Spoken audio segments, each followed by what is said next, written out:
자, 여러분들과 함께 에베소서 4장 25절부터 32절까지의 말씀을 살펴보도록 하겠습니다. 우리는 지난 시간에 옛사람을 벗고 새사람을 입으라는 강력한 명령을 받았습니다. 우리는 예수 믿기 전의 삶과 예수 믿고 난 이후의 삶이 달라야 하는 사람들입니다. 이 가치가 바뀌어야 하고, 가치에 따른 방향이 바뀌어야 하고, 이 가치와 방향에 맞는 행동들이 달라져야 합니다. 그래서 저는 늘 생각합니다. 이 성도들에게 생각이 바뀌는 것만큼 중요한 것이 없다라는 생각이 듭니다. 결국 이 생각이라고 하는 것이 바뀌어야 삶의 방향도 바뀌고 행동도 바뀌게 됩니다. 그런데 그 생각이라는 것은 어떻게 바뀌게 됩니까? 이 진리로 바뀌어야 합니다. 진리가 그 머리를 지배해야 하고 마음을 지배해야 합니다. 그래서 이 진리에 의한 생각, 진리에 의한 마음들이 나와야 하는 것입니다. 이렇게 새 사람이 되었을 때에 여러분들은 그 새 사람을 어떤 사람으로 그려주십니까? 새 사람이다 하면 어떤 사람이 그려지세요? 이 상당수 한국교회 성도들은 이 새 사람을 종교적인 사람으로 생각합니다. 이제 새 사람이 되어서 교회 열심히 출석하고 예배하고 교회 봉사하고 11조 잘하는, 그리고 뭐 거기다가 성경을 열심히 읽고 또 기도하는 사람, 이런 사람이 새 사람이라고 생각하기 쉽습니다. 물론 그런 것들이 중요하죠. 새 사람으로서 이런 것들이 중요합니다.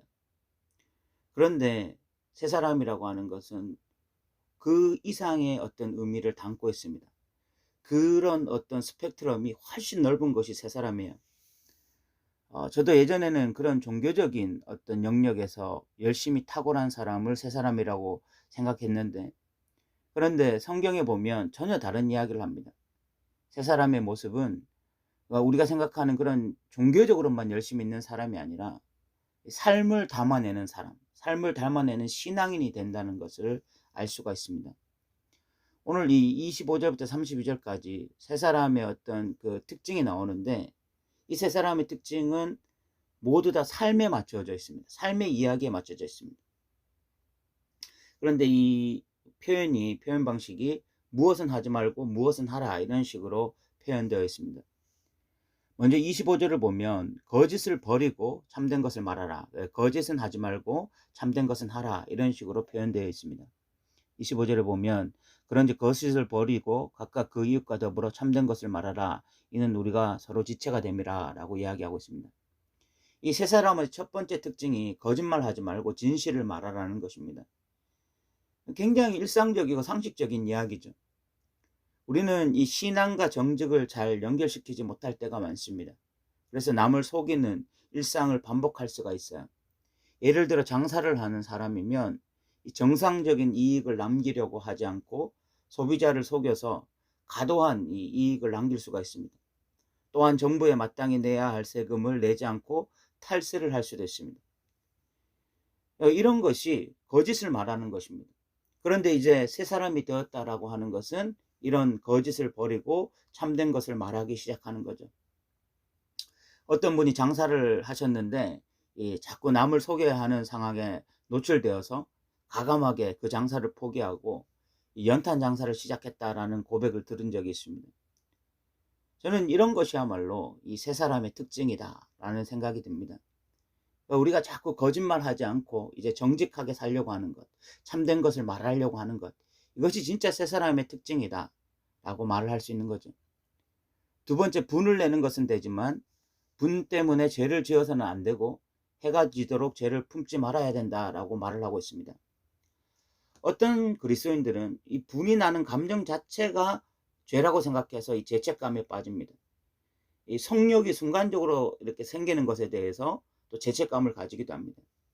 그런데 인간은 순간적으로 분이 날 수가 있고 성욕이 생길 수도 있습니다. 이 죄로 파괴된 인간의 감정은 스스로 그런 느낌을 가질 수 있도록 만들어줍니다. 중요한 것은요, 성경에 보니까 이 분이 나지만 죄를 짓지 말며라고 해서 분이 나는 것과 죄를 짓는 것을 구분하고 있다는 것입니다. 다시 말해서 분이 나는 것 자체가 죄를 짓는 것이 아니라라고 말을 하고 있는 것입니다. 그러면 분이 나지만 죄를 짓는 것은 무엇입니까? 분이 났는데 죄를 짓는다라는 것은요, 이 분한 감정에 사로잡혀서 무엇을 행동하는 것을 의미하는 것입니다. 예, 감정적으로 분이 날 수 있습니다. 우리는 화가 날 수가 있어요. 그런데 그 감정에 사로잡혀서 무슨 행동을 과도하게 하기 시작할 때 그것이 바로 죄를 짓는 것입니다. 그래서 해가 지도록 죄를 품지 말고라고 말씀하고 있는 것입니다. 해가 지도록 죄를 품고 있다라는 것은 계속해서 이 분노의 감정에 사로잡히고 지배당하는 것을 의미하는 것입니다. 이 얼마나 일상적이고 구체적인 삶에 대한 이야기입니까? 새 사람이 된다는 것은 무엇보다 이 분노의 감정을 잘 조절하는 그런 능력을 가지고 있음을 의미하는 것입니다. 그런데 이렇게 분노의 감정을 잘 조절하지 못하면 어떻게 되느냐? 마귀에게 틈을 주게 된다. 그래서 27절에 보면 마귀에게 틈을 주지 말라라고 이야기하고 있습니다. 그 인간이라고 하는 존재가 연약해서 자주 이 분노의 감정을 느끼게 되는데, 그 분노의 감정이 나를 사로잡게 될 때에 어떤 문제가 발생하게 되느냐? 마귀에게 틈을 준다는 거죠. 우리가 어떤 분노의 감정이 나를 사로잡게 될 때에 마귀가 그때 우리를 이용하기가 제일 쉬워집니다. 우리를 가지고 놀기가 제일 쉬워져요. 우리가 뭐 깨어 있고 또 우리가 늘 믿음으로 살려고 몸부림치고 이럴 때는 참 우리를 컨트롤하기가 쉽지 않은데, 우리가 어떤 분노의 감정에 사로잡혀 있을 때는 마귀가 우리를 이용하기가 참 쉬워지는 것입니다. 그래서 우리가 분노의 감정에 사로잡히지 말라라고 말씀하고 있는 거죠. 우리가 성경 읽고 기도하는 것만큼 중요한 것이 뭡니까? 이 분노의 감정에 사로잡히지 말아야 돼요. 분노의 감정에 사로잡히면 마귀가 우리를 이용하게 되니까, 마귀에게 틈을 주게 되니까 그런 것입니다. 세 번째, 도둑질하지 말고 가난한 자를 구제하라라고 말씀하고 있습니다. 우리에게는 도둑질이라는 것이 굉장히 낯선 단어죠. 평범한 사람들은 잘 도둑질하지 않습니다. 그런데 에베소 시대 그 당시에는 그렇지 않았습니다. 그 일용직을 하던 빈민층들이 굉장히 많았는데, 그 일용직이라는 것이 늘 일이 있는 것이 아니기 때문에 어떤 날 이렇게 공을 치는 날이 있잖아요. 그러면 가족들이 전체가 굶어야 되는 것입니다. 하루 벌어 하루 먹고 살기 때문에 그날 일을 못하면 자식들이나 또 뭐 아내가 굶게 되어지는 이런 일이 일어나요. 그래서 그 당시의 문화가 뭐냐면 빈민층 사이에서 도둑질을 서슴지 않고 하는 문화가 있었습니다. 가난하니까 먹고 살아야 되니까 그런 당위성들 때문에 이 도둑질하는 문화가 하나의 문화로서 정착되어 있었어요. 그런데 이제 이 세 사람이 된 사람들은 가난해도 도둑질하지 말고 열심히 일해서 그 수고해야 되고, 그리고 더 중요한 것은 이런 자들에게 오히려 이 가난한 자들을 구제할 수 있도록 구제하라, 이런 요구를 하고 있습니다. 지금 하루 벌어 하루 먹고 살고 있는 사람들에게 오히려 열심히 일해서 가족들을 부양할 뿐만이 아니라 오히려 가난한 사람들을 구제하라, 이런 요구를 하고 있어요. 정말 어떤 면에 너무 잔인하게 보이는 이런 요구를 하고 있는데, 사도 바울이 이렇게 요구할 수 있는 이유가 뭐냐? 이 먹고 사는 문제가 하나님께 달려있다고 믿으면 이런 요구를 할 수 있는 거고, 또 이 말씀을 받는 자들, 정말 이 빈민층에 있는 자들도 정말 새 사람이 되고 나면 그래, 우리의 먹고 사는 문제가 하나님께 달려있다, 그 생각을 하기 때문에, 그래서 가난한 자들에게 구제할 수 있는 자리까지도 나아갈 수 있게 되는 것입니다. 그런데 매일 자신의 통장 잔고를 확인하면서 자신의 힘으로 살아야 된다고 믿는 자들에게는 아예 불가능한 이야기죠. 내 먹고 살기도 바쁜데 내가 지금 누구 도와주고 무엇을 섬기면서, 물질로 섬기면서 살 수 있겠냐라고, 이런 말씀은 아예 차단해 버릴 말씀입니다. 결국은 우리가 무슨 생각을 가지고 있고 어떤 방향을 가지고 있고 또 어떻게 행동하느냐, 이런 것이 정말 중요하죠.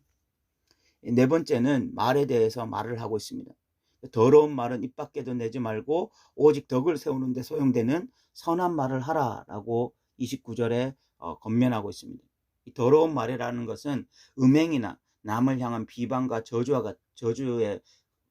같은 말을 의미합니다.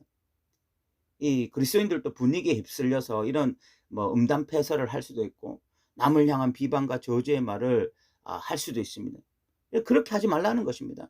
이제 새 사람이 되었기 때문에 분위기에 휩싸여서 그렇게 음담패설에 같이 끼어들고 또 남을 비방하는 말 쉽게 하지 말라. 오히려 선한 말을 하라고 하는데 이것은 남을 세우는 말, 남에게 용기와 힘이 되는 말, 남에게 진리를 전달할 수 있는 말, 이런 말을 하라라고 이야기하고 있습니다. 그리스도인들이 있는 곳에는 이 말의 문화부터 바뀌어야 되는 것입니다. 음담패설을 하고요.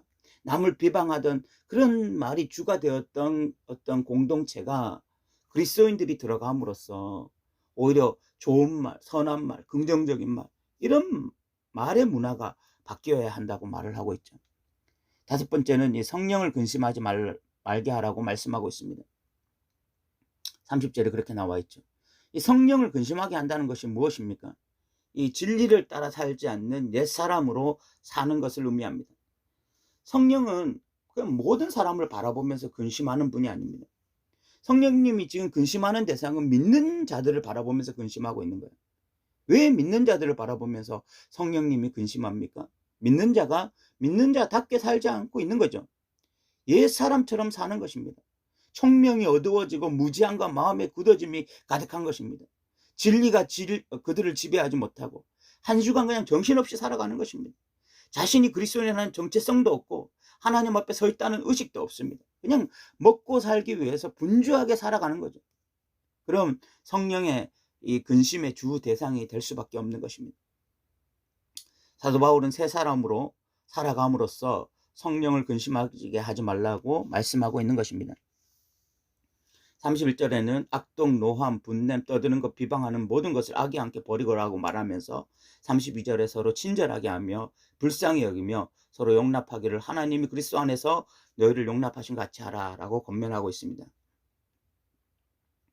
이 새 사람을 입는다는 것은 뜬구름 잡는 이야기 아닙니다. 너무나 구체적인 이 일상에 대한 이야기입니다. 중요한 것이 정직, 분냄, 구제, 말하는 것, 이런 등 것들에 대해서 이제 새 사람답게 행동해야 되는데 우리가 이런 질문을 던질 수가 있습니다.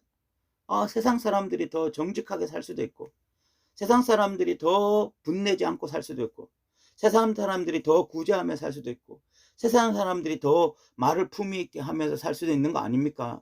그럼 그들이 더 세상 사람들입니까? 라고 질문할 수도 있죠.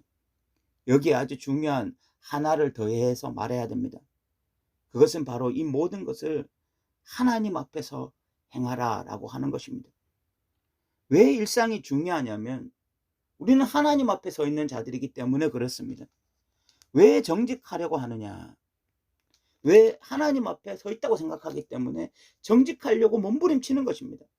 왜 화를 덜 내려고 하느냐? 하나님 앞에 서 있다고 믿기 때문에. 왜 구제하려고 하고 왜 선한 말을 하려고 하느냐? 동일하게 내가 지금 하나님 앞에 서 있다고 생각하기 때문에 그렇게 하라는 것입니다. 결국 우리에게 가장 중요한 것, 가장 근본적인 것은 하나님 앞에 서 있다라는 의식, 즉 코람데오입니다. 하나님 앞에서 살아가는 자들, 하나님이 지금 내 앞에 서 있다라는 그 의식으로 살아가는 자들, 바로 그 사람들이 새 사람인 것입니다. 사랑하는 성도 여러분, 오늘 우리가 25절부터 32절까지를 살펴봤는데 옛사람을 버리고 새사람을 입는다라는 것은 종교적인 영역에서 어떤 그 종교인으로서 강화되는 행동들을 말하는 것이 아니라 굉장히 우리의 삶의 구체적인 일상의 삶을 말하고 있다는 것을 우리가 기억했으면 좋겠습니다. 그런데 우리가 그 일상의 삶에서 정직을 추구하고 덜 분내려고 하고 더러운 말을 하지 않고 선한 말을 하려고 하고 남을 구제하려고 하고 이런 삶을 살려고 하는 가장 궁극적인 목적은 내가 지금 오늘 하루도 하나님 앞에서 살아가기 위해서 하나님을 잃어버리지 않고 하나님을 잊지 않고 하나님 앞에서 살기 위해서 이렇게 해야 한다는 것입니다. 하루를 정신없이 살아가는 그리스도인들이 너무 많아요. 그냥 그 자기가 처한 환경 속에서 막 정신없이 분주하게 그냥 이 먹고 사는 문제에 막 집착하면서 하루를 그렇게 분주하게 살아가는, 그래서 하나님 앞에 서 있지 않는 그리스도인들이 너무 많은 오늘날 시대입니다. 오늘 우리는 오늘 하루도 내가 지금 하나님 앞에 서 있다. 하나님이 나를 보고 계신다. 하나님이 나를 주목하고 계신다. 이런 생각으로 우리가 뭐 운전을 하든지 말을 하든지 우리가 뭐 장사를 하든지 우리가 뭐 공부를 한다든지 뭐 이웃과의 교제를 한다든지 무엇을 한다 할지라도 내가 지금 하나님 앞에 서 있다. 이 생각으로, 이 마음으로 우리가 무언가를 할 수 있는 믿음의 사람들 되시기 바랍니다. 오늘 또 들어주셔서 감사합니다.